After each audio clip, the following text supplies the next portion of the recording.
The world's on fire. Russia is consolidating gains in Ukraine. China is testing red lines in the Pacific. Iran proxies are active across the Middle East. And now, just yesterday, the Trump administration announced it has opened direct talks with Iran. That's a major development. Hey everyone, welcome back to the channel. If you're someone who still believes that integrity, diplomacy, and truth should actually mean something in this country, you're in the right place. Today we're diving into a video that honestly says it all. Representative Brad Schneider calling out the GOP for what he boldly and accurately calls a political sideshow. And let me tell you, as a progressive, as a patriot, I couldn't agree more. Now let's watch the video. I'd like to recognize at this time the gentleman from Illinois, Representative Schneider, for 5 minutes. Thank you, Mr. Chairman. And I want to associate myself with the words of my colleague from Pennsylvania, Ms. Dean. The world's on fire. Russia is consolidating gains in Ukraine. China is testing red lines in the Pacific. Iran proxies are active across the Middle East. And now, just yesterday, the Trump administration announced it has opened direct talks with Iran. That's a major development, one with implications for the regional stability, for nuclear proliferation, and for U.S. deterrence. This subcommittee, focused on oversight and intelligence, is precisely the place we should be asking about these issues and asking tough questions. What are the administration's objectives? What is the intelligence shaping this approach? What are the risks? What are our allies being told, and how are they supporting us or challenging us? But we're not doing that today. In his opening remarks, the chair appeared to claim that it was DEI policies that was responsible for Russia's invasion of Ukraine, Hamas's invasion of Israel, China's actions in the Indo-Pacific. I don't think he believes that, but that's what this hearing seems to imply. I'll use my military language. I won't. I'm just going to say we shouldn't be doing this. I was going to. Yep. So we're holding a hearing instead to relegate the past administration's diversity initiatives at the State Department while Tehran and Moscow coordinate and Beijing expands its influence. What are we doing? We're attacking internal HR policies, attacking them with some absurd, I have to say, absurd arguments, gentlemen. This is not serious foreign policy oversight. It's a political sideshow. And it's a profound abdication of the responsibility we hold in this committee as members of Congress. To be clear, I don't defend every initiative of the previous administration. I didn't then, I don't now. I raised concerns publicly and privately. But at least their efforts to broaden recruitment and strengthen retention at the State Department were aimed at building institutional capacity, strengthening America's capacity to perform diplomacy and development around the world, making our country more safe and more secure. That's more than I can say for what we are doing today. This hearing has nothing to do with confronting our adversaries. It has nothing to do with securing American leadership in a dangerous world. It has everything to do with scoring short-term political points and earning the favor of the gentleman at 1600 Pennsylvania. At a time when our credibility, our alliances, and our deterrence posture are on the line, we should be focused on the hard work of oversight, asking hard, challenging questions, reviewing classified assessments, holding this administration accountable for the real decisions like was made or at least announced yesterday. Instead, this committee is looking inward, picking fights with civil servants, and dangerously wasting the moment. This isn't leadership. This is abdication. And I want to pick up on something else that my colleague said. She quoted former Secretary Buttigieg, diversity is uniformity.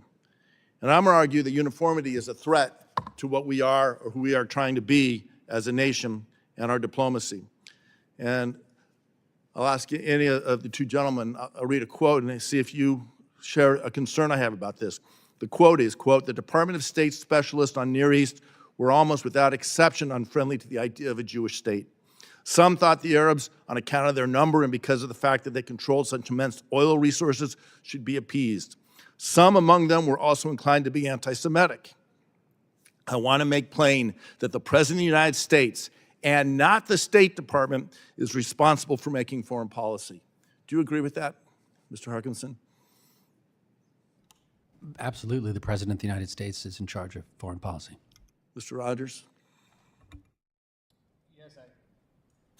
Yes, I agree that the president is in charge of foreign policy. Ambassador, do you know who said that by any chance? It's a trick question. I think I do know who said it, but I'll say no. It was President Truman.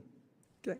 President Truman was talking about the Arabists in the State Department because at that time we had uniformity in our State Department.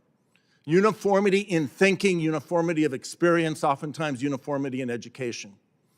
The reason we promote diversity in our diplomatic corps, from the most senior ambassadors to the most junior foreign officers, is because we need their experience, we need their perspective.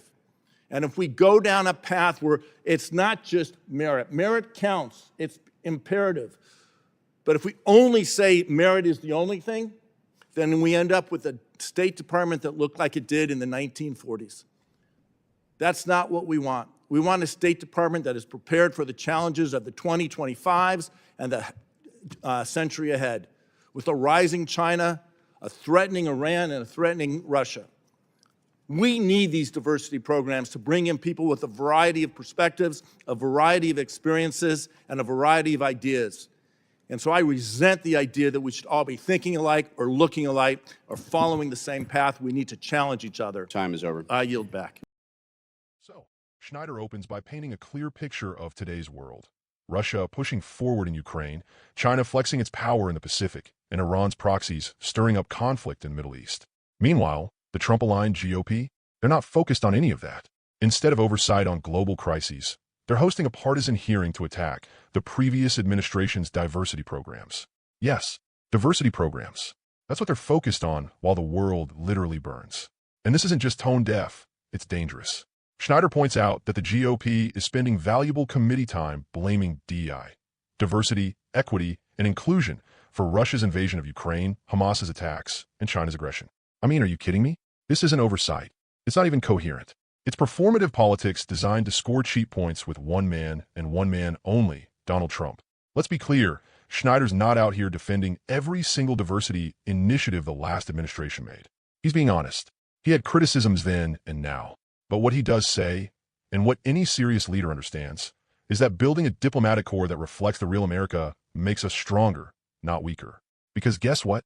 The world doesn't just look like a boardroom full of white Ivy League men in suits anymore. And it never really did. Let's talk history for a second. Schneider invokes President Truman, who once said that uniformity in the State Department led to deep bias, including opposition to the creation of Israel and a willingness to appease oil-rich regimes. Why? Because that State Department lacked diversity in thought, experience, and background. That kind of uniformity is not just lazy. It's a national security threat. And here's the truth, folks. If we only recruit from the same pool, with the same life experiences, we miss out on critical insight.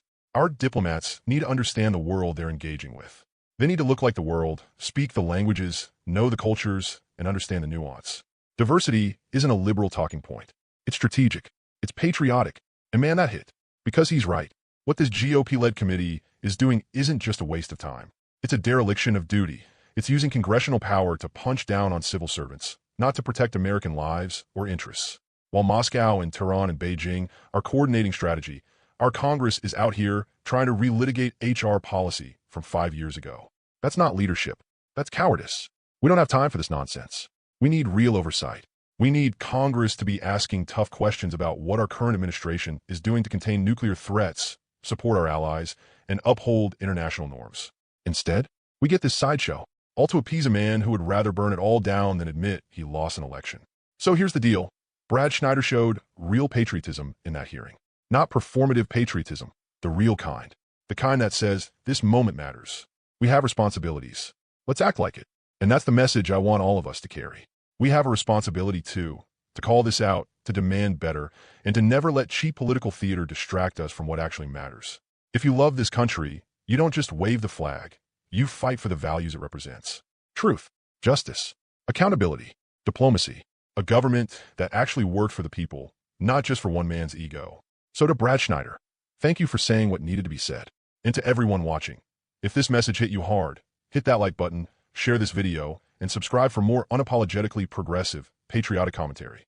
Drop a comment below. What are you doing to hold the line for democracy? Because silence? That's how democracy dies. Let's make noise. Let's stay loud. And let's fight back together.